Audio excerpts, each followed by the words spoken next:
Many people use checklists as task lists where you just check things off as you complete them. But a checklist is more than just a list. It's a strategy. And in this video, I'm going to share my thoughts on a great book by Kelly Schrank called Clarity by Design: Comprehensive Checklists in Medical Communication. In this book, Kelly gives you a system to transform your basic checklists into comprehensive strategies.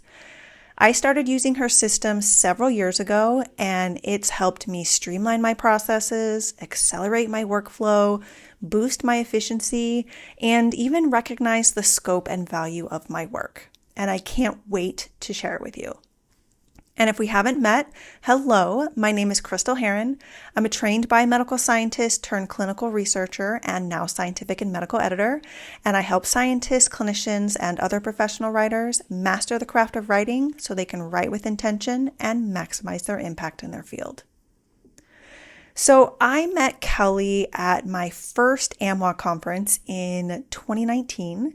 If you're not familiar with AMWA, it's the American Medical Writers Association. So during my first AMWA conference, I attended Kelly's talk about checklists.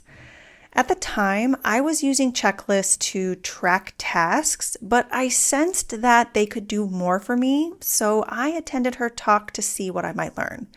And she changed how I think about and use checklists. I became an instant fan of Kelly and her work. So much so that when I bumped into her at a coffee station later that day, I felt so nervous. I wanted to tell her how much I loved her talk, but I was completely starstruck and could barely get the words out. And she was so warm and friendly and bubbly, just an all-around good human. And over the years, she's become a colleague and friend. So when she told me that she was writing a book about checklists, I was thrilled. And when she asked if she could use me as a case study in her book, I didn't hesitate to say yes. And I was so fortunate to get my hands on a signed copy of her book at this year's AMWA conference.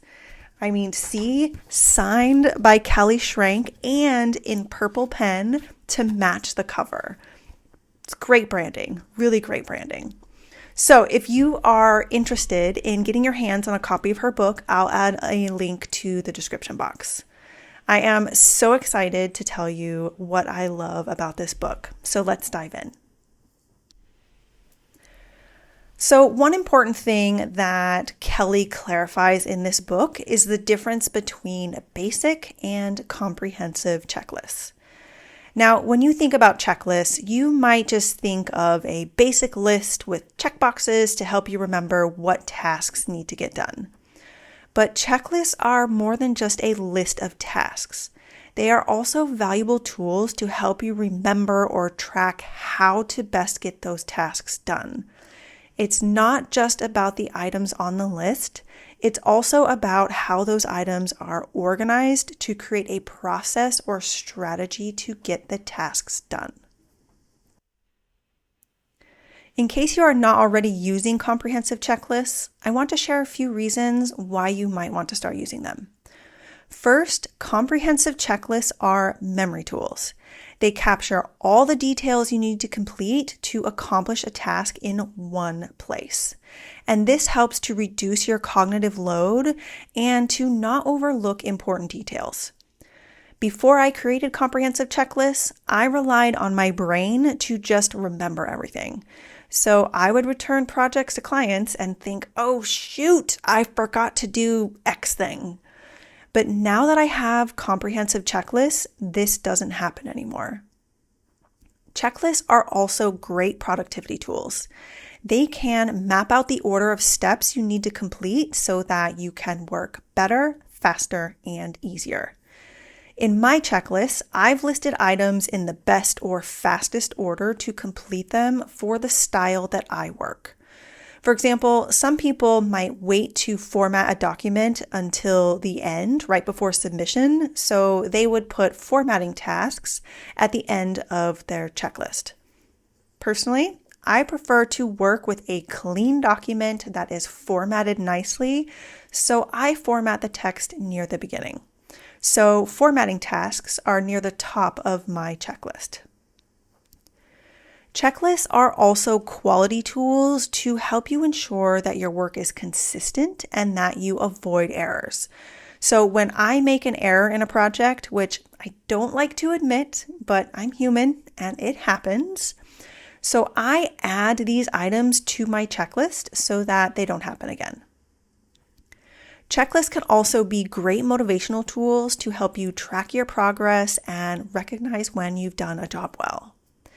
And comprehensive checklists can also be very personal tools. You can use them to note anything that is specific to you or to the project.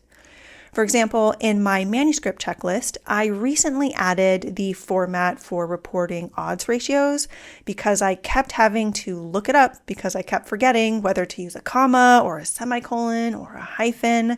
So now it's part of my checklist so that I don't waste time looking it up over and over again. I also include a note section on my checklist so that I can track any tasks that are specific to the particular project that I'm working on. So in the book, Kelly gives a powerful 10-step strategy to develop a checklist that not only tracks what tasks need to be completed, but also how to complete them. So she outlines how you need to choose the tasks that you add to your list and write down all of the steps that you need to complete. And she outlines how to add specific details that you need and to optimize the order of tasks, to add specifics about processes that you might need to follow, and to add things that you want to track. And then you can go through the process of testing and revising your checklist before you create the final version that you use. So in the book, Kelly walks you through a 10-step strategy in detail, and she also shares examples of checklists that she has created, and she describes case studies for other people who have found her checklist strategy helpful, including me. So I've used Kelly's template and strategy to create many checklists for my work, some of which she includes in her book. I have checklists for editing manuscripts of different types. For example, I have separate checklists for preclinical manuscripts, clinical manuscripts, and case reports, among others. And you can find an example of one of those checklists in Kelly's book.